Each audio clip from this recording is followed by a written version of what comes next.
आदाब, इस्तकबाल है। मैं हूं आपके साथ अबू हुरैरा। बिलाखिर अफगानिस्तान में तालिबान की सरकार का ऐलान हो ही गया। तालिबान सरकार की काबीना के नामों का ऐलान हो चुका है। इस काबीना में पुराने चेहरों को ही मौका दिया गया है। तालिबान इमाराते इस्लामिया के नाम से इस रियासत की बागडोर संभाल ली है। तालिबान की हुकूमत ने अपने पहले पॉलिसी बयान में अबूरी हुकूमत के ऐलान के साथ ये यकीन दिलाया है कि मुल्क में इस्लामी और शरई कवानीन की पासदारी के लिए मेहनत की जाएगी और कौमी मफाद का तहफ़्फ़ुज़, अफगानिस्तान की सरहदों की रखवाली, देरपा अमन, तरक्की और खुशहाली के लिए काम किया जाएगा। फिलहाल खवातीन के बगैर तालिबान की इस नई काबीना में सीनियर तालिबान रहनुमा ही शामिल हैं, जिन पर गुज़िश्ता 2 दहाइयों के दौरान अमरीकी और नेटो फोर्सेस पर हमलों के इल्जाम लगते रहे। ऐसे में तालिबान की नई काबीना पर सवाल भी उठ रहे हैं। आज हम तालिबान की नई काबीना पर ही बात करेंगे। बहुत खास मेहमान मेरे साथ जुड़े हुए हैं। बहुत जल्दी अपने मेहमानों का मैं आपसे तारुफ करा देता हूं। मेरे साथ मानव सचदेवा जी, जो कि साबिक सीनियर यूएन ऑफिशियल हैं अफगानिस्तान के लिए, वो मेरे साथ जुड़े हुए हैं। पीके सहगल साहब डिफेंस एक्सपर्ट हैं। इनामुर रहमान गयूर साहब मेरे साथ हैं, जो कि सीनियर सहाफी हैं। और प्रोफेसर अखलाक आहन साहब फॉरेन एक्सपर्ट हैं, जेएनयू दिल्ली से मेरे साथ जुड़े हुए हैं। सभी मेहमानों का बहुत इस्तकबाल है न्यूज़ 18 उर्दू में। मैं सबसे पहले मानव सचदेवा जी आपसे शुरुआत करना चाहूंगा।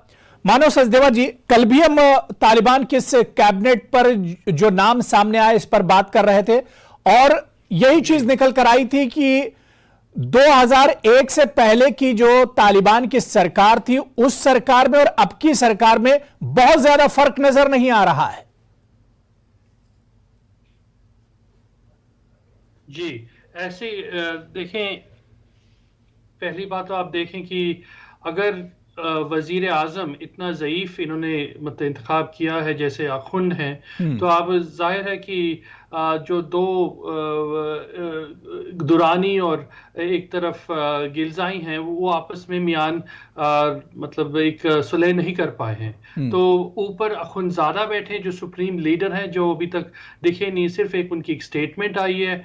आखुंद जो हैं प्राइम मिनिस्टर, जो वजीर आजम बनाए गए हैं, वो उनके करीब हैं। तो आप ये समझ लीजिए कि इस वक्त दरारें बहुत हैं मियान तालिबान, क्योंकि एक तरफ आप देखें हकानी हैं, ये सिराजुद्दीन जो जिन्होंने बहुत बड़ा रोल प्ले किया था इन एक्सप्लोजन्स, मतलब इंफिजार करने में और अमेरिका के खिलाफ जो भी कार्रवाई करने में। और दूसरी तरफ जो हैं दुरानी, जो असलन फाउंडर ऑफ मुल्ला बिरादर के साथ अब्दुल ज्ञानी बिरादर, वो डेप्यूटी प्राइम मिनिस्टर बने, माविंद वजीर आजम, वो उन्हें असलन पावर का बेस दिया गया है।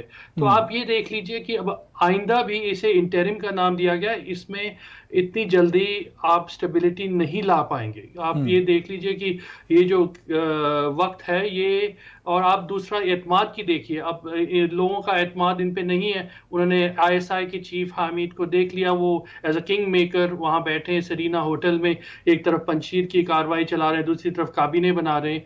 तो अफगान जो खुदगर्ज है वो ये इस बात को कबूल नहीं कर पाएगा। तभी वो सारे मुजाहरे में आज सड़कों पे सब ख्वातीन हैं, सब यंग पीपल हैं, जवानान भी आ गए हैं। तो आप देखिए कि अभी ये जो आप स्टेबिलिटी की बात करेंगे, अभी नहीं आई है, और आप मेरे ख्याल से इतनी जल्दी आएगी भी नहीं। अभी इतनी जल्दी एतमाद इनका पाना बहुत मुश्किल है। हुकूक की बात कीजिए, अब एक वजारत हुआ करती थी, हम 2004 से वहीं पे काम कर रहे हैं। तो आप वजारत हुकूक ज़नान, अब वो वजारत ही शामिल नहीं है उन फहरिस्त में कि वजारत, आप वजीर तो छोड़िए, कोई आप देखें वहाँ पे खवातीन कोई वजीर कायद नहीं कही।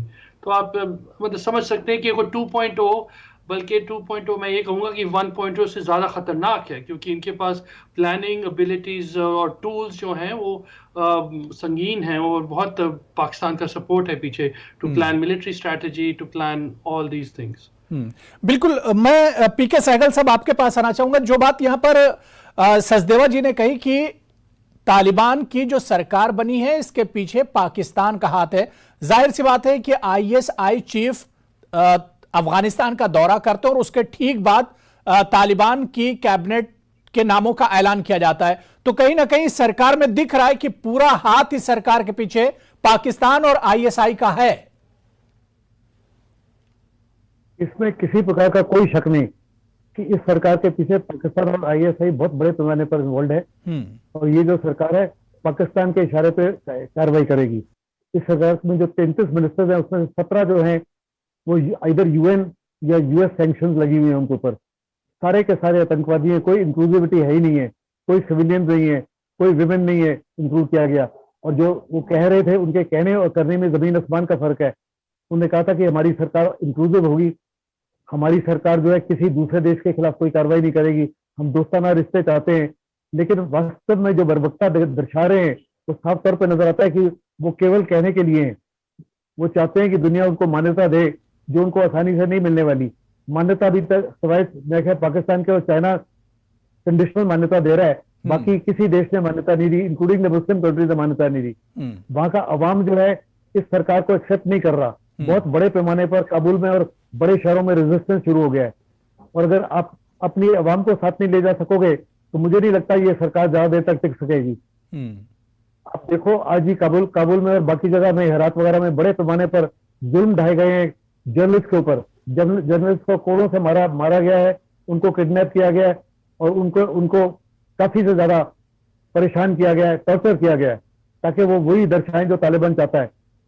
ऐसे में साफ तौर पर नजर आता है कि ये सरकार जो है किसी प्रकार से इसको भरोसा नहीं किया जा सकता। लेकिन अनफॉर्चुनेटली जो वेस्टर्न वर्ल्ड है, खास करके अमेरिका और ब्रिटेन, उनका रवैया काफी अजीब सा नजर आ रहा है। बाइडेन की स्टेटमेंट जो है बड़ी अजीबोगरीब है। साथ ही साथ बोरिस जॉनसन की स्टेटमेंट, उन्होंने कहा कि मैं तालिबान को एक्सेप्ट करता हूं, मुझे पक्का यकीन है कि तालिबान 2.0 जो है 1.0 से बिल्कुल अलग होगा और हमको पेशेंस दिखानी चाहिए। I don't agree with them at all. मुझे लगता है कि उनका जो मेन फोकस है वो इंडो पैसिफिक में शिफ्ट हो गया है और वो चाहते हैं कि किसी तरीके से यहाँ चाइना इन्वॉल्व हो जाए। और वो कहा जाता है कि fools rush in where angels dare to tread. China जो है बड़े पैमाने पर रशियन करने की कोशिश कर रहा है। अभी भी हम देख रहे हैं कि तालिबान को लेकर दुनिया कहीं ना कहीं एक तरह से कंफ्यूज है, चाहे वेस्टर्न वर्ल्ड की हम बात कर लें या खित्ते के अंदर जो ममालिक है उन्हीं की बात कर लें। तो तालिबान के स्टैंड को लेकर, तालिबान को लेकर एक तरह से दुनिया अभी भी एक तरह से कंफ्यूज नजर आ रही है और ज्यादातर ममालिक का स्टैंड हमने यही देखा कि वेट एंड वॉच वाला स्टैंड है और अमेरिका ने खुद कहा है कि हम इन्हें जांचेंगे, इनके अमल से हम इन्हें परखेंगे। तो ऐसे में कहीं ना कहीं अभी भी एक कंफ्यूजन बना हुआ है तालिबान को लेकर। मैं इनामुर रहमान गयूर साहब आपके पास आना चाहूंगा। इनामुर रहमान गयूर साहब, जब से दोबारा से तालिबान इख्तिदार में आए हैं और अब क्योंकि बाकायदा सरकार बन गई, काबीना के नाम भी सामने आ गए, लेकिन क्या आपको नहीं लगता है कि शुरुआत में जो बयान तालिबान की तरफ से आया था कि खवातीन को भी इस बार काबीना में शामिल किया जाएगा, खवातीन के जो हुकूक हैं उनका पूरा ख्याल रखा जाएगा, लेकिन जो नाम निकलकर सामने आया उसमें खवातीन का कहीं पर कोई जिक्र नहीं है। और इसके अलावा काबीना में आप देखिए कि ज्यादातर जो मुल्ला है या हक्कानी ग्रुप हैं उन्हें एक तरह से शामिल किया गया है।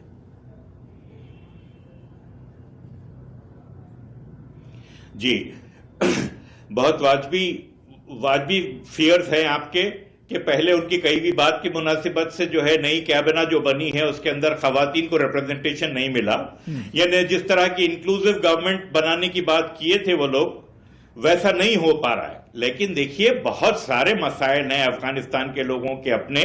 तालिबान 2.0 को बनाने के लिए, उनको गवर्नमेंट को फॉर्म करने के लिए बहुत सारे मसाइल से जो है जूझना पड़ रहा है। हमको उनको वक्त देना चाहिए। अब हम चाहे उनको पसंद करें ना करें, हम उनको आतंकवादी समझे या ना समझे, जिन लोगों ने उनको आतंकवादी गर्दाना था उन लोगों ने उनको गुड तालिबान बैड तालिबान में तफरीक किया, फिर वो सारी तफरीक को मिटाकर फिर उनके साथ ही सारी मामलत की और जो है रात के अंधेरे में निकल के चले गए। मसला इस वक्त ये है कि अगर तालिबान औरतों को हुकूमत में शामिल नहीं करते तो ये कोई क़यामत टूट पड़ने की कोई बात नहीं है। टाइम उसके अंदर लग सकता है और ये कोई ऐसी एडवांस कंट्री नहीं है कि फौरन उसी तरह काम शुरू हो जाए जैसे दूसरे कंट्रीज में होता है। ये हम वेस्टर्न एक्सपेक्टेशंस के हिसाब से ये ट्राइबल बेल्ट के लोगों को हमको जांचने की जरूरत नहीं है। अगर अवाम इनके खिलाफ एहतजाज कर रहे हैं, सौों और हजारों की तादाद में एहतजाज कर रहे हैं, तो कोई बहुत बड़ी बात नहीं है। वो शुरू में ये सारी चीजें होंगी। लेकिन आहिस्ता आहिस्ता वक्त के साथ उनको स्टेबल होना पड़ेगा। जरूरत इस बात की है कि अमेरिका से यह पूछा जाए कि 20 साल तक आपने क्या किया, जिन लोगों को आप आतंकवादी बोल रहे थे उन्हीं के साथ समझौते करके खामोशी से आप निकल गए, इतने हजार लोगों की आपने जान ले ली। यहां पर आपने कहा कि टेक्नोलॉजिकल एडवांसमेंट लाएंगे, एजुकेशन लाएंगे, ऐसा करेंगे वैसा करेंगे, मगर ऑन ग्राउंड अगर सही आंकड़ों को परखा जाए तो कुछ भी ज्यादा हुआ नहीं है। इंफ्रास्ट्रक्चर के नाम के ऊपर सिर्फ जो है लूट हुई है। अशरफ गनी साहब और उनके लोगों ने अपने जेब भरे हैं और अमेरिका के कॉन्ट्रैक्टर्स के जेब भरे हैं। अगर 20 साल में आप देखें तो जो अमेरिकन डिफेंस मैन्युफैक्चरर्स हैं उन लोगों के शेयर्स जिस तरह स्टॉक प्राइसेस जैसे ऊपर गए हैं, किसी और के नहीं गए। तो पैसा वहीं का वहीं रिवॉल्व होकर वापस अमेरिका में गया कि as a matter of fact कभी अमेरिका से छूटा ही नहीं। तो अब ये जो स्केयर मॉन्गरिंग हो रही है, हम जो है बहुत बड़ा नी जर्क रिएक्शन दे रहे हैं। हमको मैच्योर तरीके से देखना चाहिए।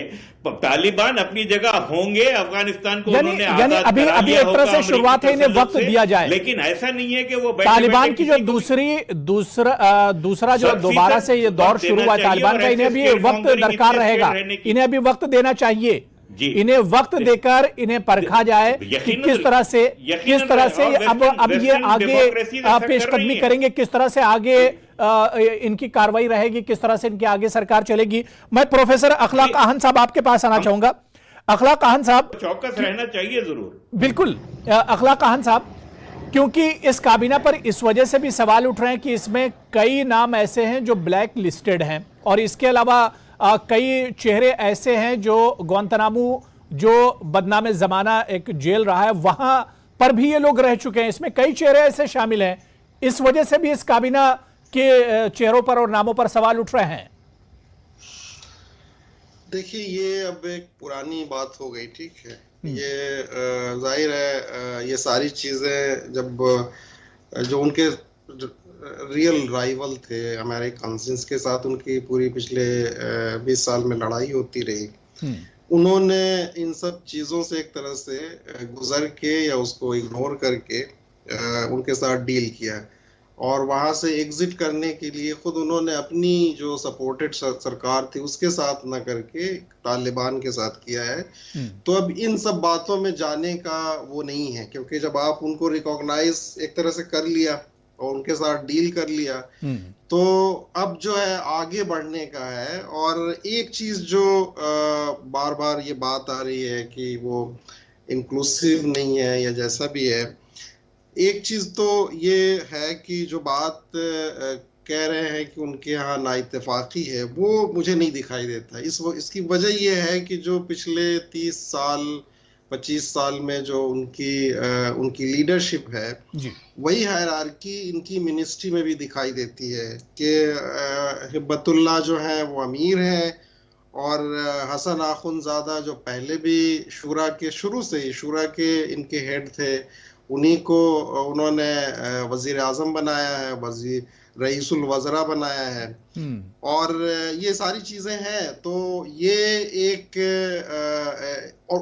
उन्होंने खुद इवॉल्व किया है। ये सारी जो लीडरशिप है, इनका जो भी बैकग्राउंड है, चाहे मिलिटेंसी को लेके या एक्सट्रीमिज्म को लेके रहा हो, लेकिन वो ये बात दिखाता है कि उनकी जो उनका कोऑर्डिनेशन जो है वो इंटैक्ट है। ये तो एक हकीकत है जिसको हमें मानना चाहिए और उसके बाद फिर हमें इसी लीडर के शिप के साथ इंगेज करना है, जिसके साथ सारी दुनिया कर रही है, जिनके साथ उनकी लड़ाइयाँ रही, अमेरिकन, नाटो। और आप जानते हैं कि बात यहाँ तक आ रही है कि एंजेला मैर्केल जो है, जो जर्मनी की चांसलर है, वो आ रही हैं, फिर रशियंस का है, बाकी तमाम लोग हैं। तो ये चीज़ है। और दूसरा ये कि उन्होंने ख़वातीन के हवाले से मेरे ख्याल से 2 हफ्ते पहले ही सुहेल शाहीन ने कहा था कि हम वजारत में ख़वातीन को नहीं रखेंगे, बाकी चीज़ों में अलाउ करेंगे। और उनके जहाँ वो काम कर रही थी, ऑफिसेज में, मीडिया में या यूनिवर्सिटीज़ में, तो ये जाहिर है उनका एक वर्ल्ड व्यू है। और इस तरह के ममालिक और भी हैं, सऊदी अरबिया है, बाकी दूसरे ममालिक हैं, वहाँ भी ये सूरत हाल है। तो हमें जो है एक दूसरे मुल्क की हैसियत से हमें उनकी लीडरशिप के साथ इंगेज करना है। जो हमारे सिक्योरिटी कंसर्न हो सकते हैं या जो भी बाकी डिप्लोमेटिक रिलेशंस हो सकते हैं। बाकी इंटरनली वो किस तरह से इन चीज़ों को आगे लेके जाते हैं नहीं जाते हैं, ये देखने की बात होगी। और आप देखें कि चाइनीज़ हैं, रशियंस हैं, बाकी तमाम ममालिक हैं, तो ये एक चीज़ है। बाकी पिछले दिनों में वो क्या थे, अब क्या हैं, उनका वर्ल्ड व्यू क्या है, नहीं बिल्कुल। ये अब उनका आगे मसला जरूर किस है, तरह ठीक से अपनी है। सरकार को चलाएंगे और क्या अफगानिस्तान जी। के लोगों का भरोसा जीत पाएंगे, ये देखना बहुत अहम होगा कि आगे वो ये किस तरह से बढ़ेंगे। क्या कुछ इनका मैकेनिज्म होगा, क्या कुछ रोड मैप होगा, ये देखना बहुत अहम होगा। मैं मानव सचदेवा जी आपके पास आना चाहूंगा। मानव सचदेवा जी, तालिबान जो कह रहे थे कि सबको बराबर नुमाइंदगी दी जाएगी, अभी जो कैबिनेट में जो चेहरे देखे जाएं, क्या आपको नहीं लगता है कि नई सरकार में हक्कानी ग्रुप का एक तरह से बोलबाला नजर आ रहा है? और दूसरी तरफ आप देखिए जो ब्रादर जो ग्रुप है, मुल्ला ब्रादर, उनका कद एक तरह से छोटा किया गया है। कुछ ऐसा क्या महसूस करते हैं सर आप? नहीं, अभी ऐसा मैं इस बात से सहमत नहीं हूँ। असलन ये एक अभी तो आपस की बाजी है, इन्होंने एक सुलह की है क्योंकि असलन इन दोनों ग्रुप्स में बराबरी नहीं हो पा रही। तो अब अब्दुल गानी बरदर को माविन करार किया गया है। अभी ये देखने की बात है कि असलन पावर बेस गानी बरदर के पास रहेगा या हकानी कंट्रोल करेंगे तवस्सुत, जैसे ISI इनके तवस्सुत। लेकिन अब मैं एक जो इनामुर रहमान साहब ने बात कही थी, मैं उनसे थोड़ा सा सहमत नहीं हूं। मैं बताना चाहता हूं जो फ्रॉम द ग्राउंड, अब मैं कई बरस यहाँ पे काम कर चुका हूँ, मैं ज़बान फ़ारसी भी जानता हूँ, ज़बान पूरे हर ममलकात में पूरे कंट्री को देख चुका हूँ, from Ghazni to the north, west to Herat to the east, Jalalabad वगैरह। तो मैं आप इतना कह देता हूँ कि ये आप ज़रूर कह सकते हैं कि लोग अतराफ़ में थक गए थे, इस बात से थक गए थे कि जंग रोज़ हो रही थी, लोग मतलब ये इंफिजार और यूं हो रहे थे। लेकिन इसका ये मानी नहीं कि उन्होंने इनका खैर मकदम किया या इन्हें खुश आमदीद किया, इनको गले मिलाया। भाई कोई गुंडा अगर आपको 20 साल तंग करे तो ये तो नहीं मतलब कि अगर आप उन्हें दे दें, अगर अपनी हुकूमत की आप कह रहे हैं कि साहब अब हमने इनको कबूल कर लिया। और लोग कहते हैं कि हाँ भाई पिछली जो हुकूमत थी बहुत करप्ट थी। अरे आधी दुनिया करप्ट है साहब, उसका ये मतलब तो नहीं कि हम तालिबान जैसी गवर्नमेंट को इजाजत दे देंगे। रही बात कंजर्वेटिज्म की या इस्लामी मुल्क 60-70 मुल्क हैं दुनिया में, ये भी मानी नहीं हुआ कि अगर इस्लामी मुल्क है तो हम आप तालिबान को एक आप ये दे रहे हैं लेजिटिमेसी की दे कैन इंटरप्रेट, उनकी इंटरप्रिटेशन सही है। नहीं साहब, मैं जितना भी, ठीक है मैं अहले इस्लाम नहीं हूं, लेकिन मैं जितना मैं पढ़ चुका हूं और जितना मैं जानता हूं, इसे आप ये इस कदर बुलंद कायदा मत दीजिए। अफगान तो नहीं दे रहा, ये अफगान तो मजबूर है, उसकी मजबूरियत को समझिए, उसको ये मत कहिए कि हाँ ये जैसे तो ISI वाली बात है कि हाँ भाई अब तुम पे हो गया है तो मतलब तुमने कबूल किया। नहीं, ये भी कबूल नहीं किया। और आप ये सोचिए अगर आप ट्रंप दोबारा आते हैं, अगर अमेरिका की बात करता हूं, ट्रंप पहली बार आए, रेसिज्म हुआ बहुत, वो लोगों को मतलब जहन में हो गया है कि समझ आ गया कि ट्रंप किस तरह हुकूमत चलाते हैं। उसी तरह तालिबान जब 96 to 2001 आए, लोगों को इस वक्त अंदाजा है कि किस तरह चलाते हैं। तो अभी लोग मुजाहरे इसलिए कर रहे हैं क्योंकि लोग नहीं चाहते कि वो आपने अपने लीडरशिप की बात की, आप देख लें इसमें सब मुल्ला है, कोई बाइल्म, कोई आलिम नहीं है, कोई बड़े बड़े साइंटिस्ट, कोई उस तरह के लोग नहीं है जिस तरह इन्होंने प्रॉमिस किए थे। ये सिर्फ हुकूक ज़न की बात नहीं है, आप इस छोटी बात पे ना पकड़ें, ठीक है, छोटी बात नहीं है, बड़ी बात है, पर उसी बात पे ना रखें। ये पूरे हक हैं जो मॉडर्न जदीद वक्त में लोगों को। इनामुर रहमान गयूर साहब, क्योंकि तालिबान को लेकर अभी भी आप देखिए अफगानिस्तान में चाहे हेरात की बात करें, पंजशीर की बात करें, काबुल की बात करें, कई ऐसे इलाके जहां पर तालिबान को एक्सेप्ट नहीं किया जा रहा है। अभी भी तालिबान की इस लीडरशिप को लेकर प्रोटेस्ट किया जा रहा है, ये तो सच्चाई है।